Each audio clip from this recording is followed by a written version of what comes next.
We're now delighted to be joined over the telephone by Dr. Abdel, our consultant for tourism in the United States, and our guest. A very good afternoon to you, Dr. Yahya. Good afternoon. Thank you for joining us, sir. Thank you. Right, so the American Time magazine has selected Cairo as one of the best 100 cities as a tourist destination for 2021. How do you see this selection and what does it mean, Doctor? Well, really, this is a very well-deserved, nomination by a great publication, like worldwide, like the Time magazine, because it's included, like Egypt as one of the top destinations among the 100 destinations worldwide. Yes. That's famous, like for its, like popularity, resilience, like an excellence in providing tourist services. And the nomination was due to the you remember, like on April 3rd, we had the parade of the Golden Pharaohs, like from Cairo Museum to the Al-Fustat Museum for Civilization. Mm-hmm. As well as shortly, inshallah, it will be the opening of the Grand Egyptian Museum at the Saqqara Necropolis. Yes, one of the elements in this evaluation was the Grand Egyptian Museum. How do you see this museum as really changing the tourism, especially inside Cairo, as becoming one of the major places to visit when you are in Egypt? Well, really, we're so fortunate now because we, like we have the classic, Cairo Museum in Tahrir Square, and then in April we did the opening, great opening of the Fustat Museum for Civilization, which gathered around 10,000 visitors per day, Mm-hmm. And then shortly, looking forward, inshallah, that by the end of 2021, will be the opening of the Grand Egyptian Museum, which is like an icon, an epical event as well, because, like of the sophisticated collection displays and the facilities and the grandiose of its archaeological and Egyptian, like collection has been very well selected by experts of archaeology and Egyptology. Mm-hmm. Right. Aside from the Grand Egyptian Museum that we are all waiting for its official inauguration and opening, what other destinations are a priority for tourists to visit inside Cairo? Well, inside Cairo now, apart from the classic museums that we have, the great ones, we have still the Giza Plateau, we have the Saqqara Necropolis, and we have, like downtown Cairo, Islamic and Coptic and Jewish relics, as we'll have the Ma'az Street, like walkway. So Cairo, and then we have entertainment, we have the Cairo Opera, like we have a large number of museums, which is classic ones. For example, like we have the Agriculture Museum, we have the Railway Museum. So Egypt is very rich with its heritage, and with its, like sophisticated hotels, like currently most hotels, like they have over 70% occupancy rate. Mm-hmm. And we have a great, like crowds of, like international and GCC visitors coming to spend their vacations and holidays in Egypt. Mm-hmm. So it's a magical metropolis, like which houses like 20 million people and attracts visitors since time immemorial. Mm-hmm. Absolutely.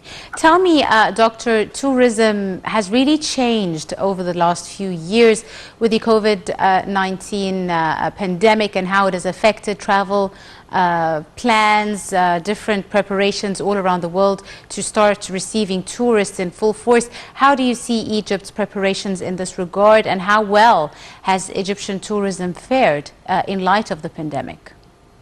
Well, really, we've been fortunate because Minister of Tourism and, like the Egyptian government, like Minister of Health and Prime Minister and the President himself, like he gave so much weight to the resurrection of Egyptian tourism within this pandemic, like time that faced, like the whole world. Like world tourism has been down by 85% over the past 2 years.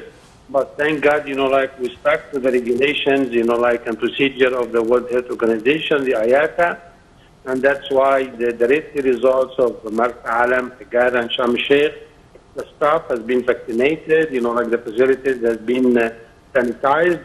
That's why we have visitors from 35 countries.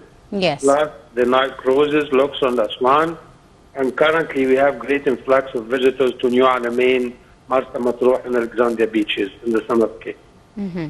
which are actually new destinations for tourists, not the usual destinations. Exactly, like our government really has a great plan, because now we have Galal and Ain Sokhna, the winter resort, and then we have, like Marsa Alam and Pernis. We opened just like last month an international airport in Pernis. This is the most remote part in Egypt, and then last week we opened Port Said International Airport. Yes. That has been locked down for 17 years. So we have over 35 international airports in Egypt now, all over.